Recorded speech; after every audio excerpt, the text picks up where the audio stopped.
2 a.m. Moscow time. Navlia Logistics Hub, Bryansk, 40 miles from the border, buried under freezing fog. Russian commanders check their watches, smirking. They are confident the 150 Juran, 2 drones on the tarmac, are about to plunge Kiev into darkness. They believe the fog is a shield. They believe distance is armor. But in exactly 14 seconds, that arrogance will vaporize faster than vodka on a hot engine block. Do not blink. The inferno you are about to witness isn't from a NATO missile. It is Russia's own weapon turning around to eat its master. One moment, silence. The next, a humiliating chain reaction of friendly fire transforms a $100 million base into the world's most expensive scrapyard. If you think big guns win wars, you are wrong. But if you want to see how a $2,500 piece of plastic hijacked a superpower's pride, then stay focused. Tonight, the laws of physics are serving an eviction notice to the Russian Federation. Let's look at the invincible shield protecting this loot. The Navlia base was a fortress designed to give NATO nightmares. At the center sat the Nebo-M radar, a multi-frequency beast capable of spotting missiles from 300 miles away. Flanking it were Pantsir S-1 systems, the shotguns of the sky. These aren't your grandfather's guns. They combine rapid-fire 30mm cannons with guided missiles, tracking 4 targets at once. And for the invisible war, the Krasuka 4 electronic warfare station, powerful enough to blind AWACS and fry any drone foolish enough to approach. To the casual observer, penetrating this airspace is suicide. It is a kill box where nothing flies without Kremlin permission. Russian generals slept soundly, believing their technological dome was absolute. On paper, this defense grid is a masterpiece. But here is the catch that the Russian planners missed. They built a wall to stop a tank, not a ghost. Now, let's talk numbers, because modern war is just a business transaction with high explosives. Sitting on that tarmac were 150 brand new Juran, 2 drones, fresh from Alabuga. These aren't just flying lawnmowers. They were upgraded with MD 550 engines, pushing the price to over $50,000 per unit. That is a $7.5 million fleet sitting in the open. Add in the support infrastructure, the $15 million Pantsir systems, command vehicles, and fuel depots. We are looking at a target package exceeding $100 million. For a Russian officer, this is a career-defining asset. For Ukraine, it is an all-you-can-eat buffet. The return on investment is astronomical. Imagine betting a penny to win a Ferrari. That is the math Kiev is looking at. But stay with me, because the true value here isn't just the money, it's the engines inside those drones. And Ukraine doesn't just want to destroy them, they want to steal them. 2:15 a.m. The fog over Navlia thickens, creating a natural blanket for what is coming. But Ukraine does not send a multi-million-dollar Patriot missile to do a job that a soldering iron and some code can handle. Instead, they activate the Shepherd. From the tree line, a swarm of 50 FPV drones rises in unison. These are not military-grade weapons. They are $2,500 commercial quadcopters modified with Kevlar nets and a localized GPS spoofing module that costs less than a used iPhone. To the untrained eye, they look like toys. To the sophisticated Russian Nebo-M radar, they are invisible ghosts flying nap of the earth, blending into the clutter of the treetops. The genius of this operation is not destruction, but misdirection. Simultaneously, a secondary wave of cardboard Avengers, literal winged drones made of wax-treated paper and plywood, floods the airspace at 2,000 feet. These distinct, intentionally noisy decoys are fitted with Lüneburg lenses, simple radar reflectors that make a $500 model airplane look like an attacking F-16 fighter jet on the Russian screens. The Nebo-M radar operator, staring at his scope, suddenly sees the sky light up with what looks like a full-scale NATO invasion. Panic spikes in the command bunker. The threat is massive, loud, and seemingly everywhere. But here's the genius detail that the Russian manuals never covered. While the Russian air defense grid locks onto the cardboard decoys high above, the Shepherd drones slip in underneath the radar floor, silent and lethal. They don't attack the base. They target the Juran 2 drones that are just spooling up their engines for launch. Using the spoofing modules, the Ukrainian operators override the simple commercial GPS receivers of the Russian drones. It is a digital hijacking. The Duran 2 seconds, the pride of the Russian winter offensive, are suddenly blind. Their internal compasses start spinning. Instead of locking onto Kiev coordinates, the Shepherd drones feed them a new path, a gentle, confused drift towards the marshlands 3 miles east. If you were the commander of the Pantsir battery, what would your next move be? Your screen screams attack from above, but your ears hear the engines of your own drones acting strangely below. This is the fog of war engineered to perfection. Ukraine is playing 4D chess while Russia is still setting up the checkers board. The Shepherds cast their Kevlar nets, not to crash the Durans, but to snag their propellers if they try to climb, effectively walking the dogs on a leash. The $50,000 Russian weapons are now obeying commands from a $2,500 Ukrainian toy. It is a humiliation of physics and finance. The invincible Russian tech stack is being dismantled not by superior firepower, but by a superior algorithm. The trap is set, the decoys are screaming for attention, and the real theft is happening in complete silence. The reaction on the ground is predictable, loud, and painfully expensive. As the Pantsir S-1 systems lock onto the fleet of cardboard Avengers, the Russian discipline dissolves into a chaotic frat party. The 30mm cannons roar, shredding the fog with tracer fire that looks spectacular on Telegram but achieves absolutely nothing of strategic value. Then come the missiles. Whoosh! Boom! A bright orange fireball blooms overhead. Inside the command vehicle, the crew is erupting in cheers. They are high-fiving, slapping backs, and probably already dreaming of the medals they will pin on their chests. "Target destroyed!" screams a gunner, his face illuminated by the radar scope. He thinks he just saved the motherland from a Storm Shadow missile. In reality, he just vaporized a glorified pizza box with wings. The arrogance is intoxicating. Let's do the math that the Kremlin hates.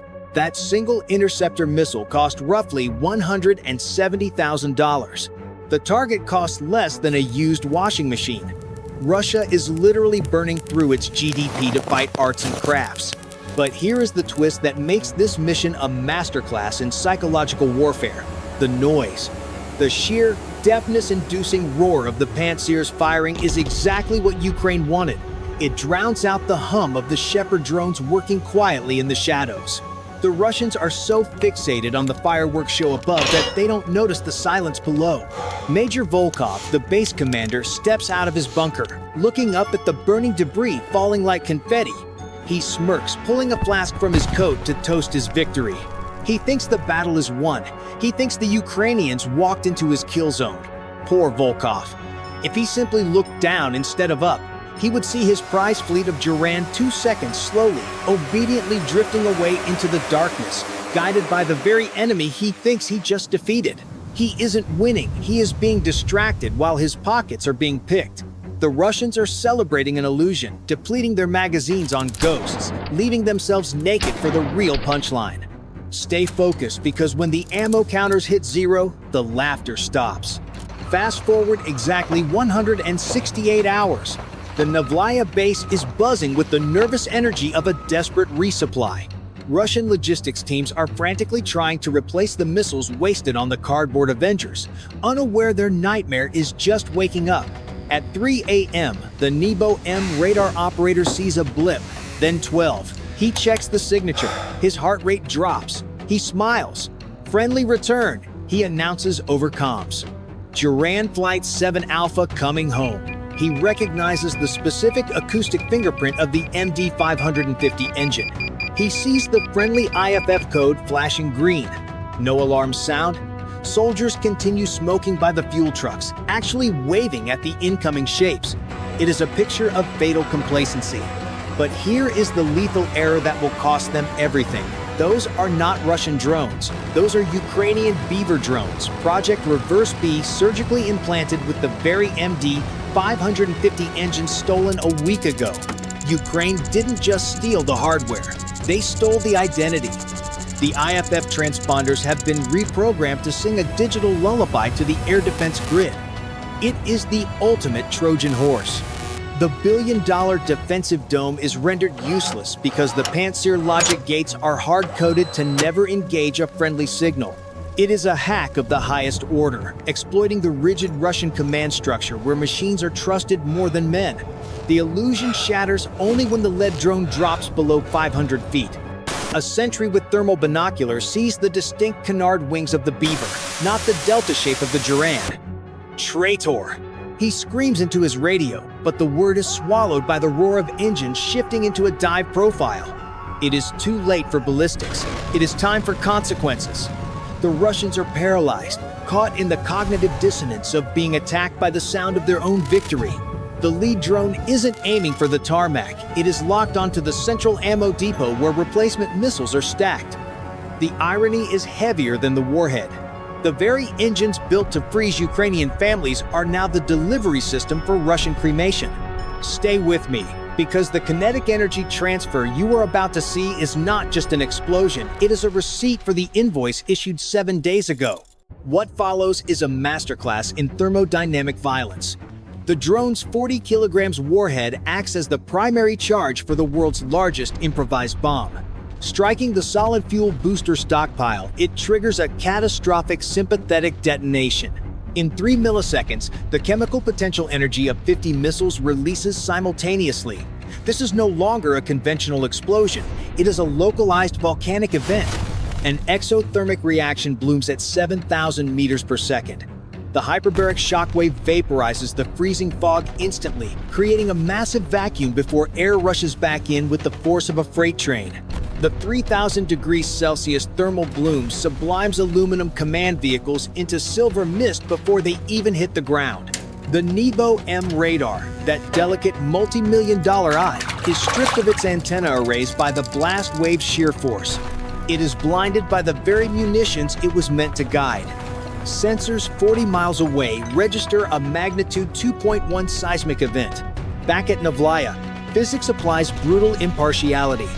The Faraday cage protecting electronics is useless against kinetic overpressure that liquefies organs and collapses concrete bunkers like wet cardboard. Fire suppression systems turn into shrapnel. Fuel depots rupture, adding a secondary layer of napalm-like destruction, coating the wreckage in burning misery. Night turns into blinding artificial day, revealing the disintegration of a logistics hub that took 5 years to build. When smoke clears, there is only a crater and the skeletal remains of arrogance. Russia didn't just lose a base, they provided the fuel for their own cremation. But stay focused, because while the fire is hot, the financial math we are about to reveal is absolutely freezing. Let's settle the bill. When the smoke clears over Novlaya, we aren't just looking at a military defeat. We are looking at the greatest return on investment in the history of aerial warfare. Ukraine invested roughly $125,000 in this entire operation, the cost of 50 commercial FPVs and some clever coding. In return, they liquidated a logistics hub valued conservatively at $150 million. That is a 120 0% ROI. Even the wolves of Wall Street don't see numbers like that. Ukraine didn't just break the base, they broke the bank. But the financial loss is nothing compared to the trust tax Russia must now pay.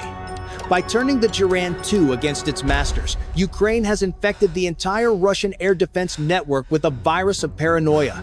Every time a radar operator sees a friendly blip, he will hesitate. Is it really Comrade Ivan coming home? Or is it another Trojan horse packed with C4?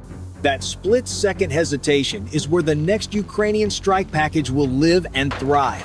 The Nebo M is blind, the Pantsers are empty, and the Russian command structure is paralyzed by the fear of their own shadows. This is the new reality of modern combat. It isn't won by the country with the biggest parades or the most medals. It is won by the side that understands that a $2,000 chip can checkmate a $10 million system. Russia brought a knife to a gunfight, only to find out Ukraine had brought a magnet. The Kremlin is now left filling out the paperwork for a disaster they literally manufactured. They built the engines, they shipped the fuel, and they ignored the warnings. All Ukraine did was change the shipping address to sender. So here is the question that should keep Shoigu awake tonight. Intelligence reports suggest the new jet-powered Jiran 5 seconds are rolling off the assembly line next month. Will those jet engines burn down Kiev? Or are they just express delivery of free spare parts for Ukraine's next long-range cruise missile? If you were a Russian pilot, would you trust your own wingman tomorrow? Let me know your tactical analysis in the comments below.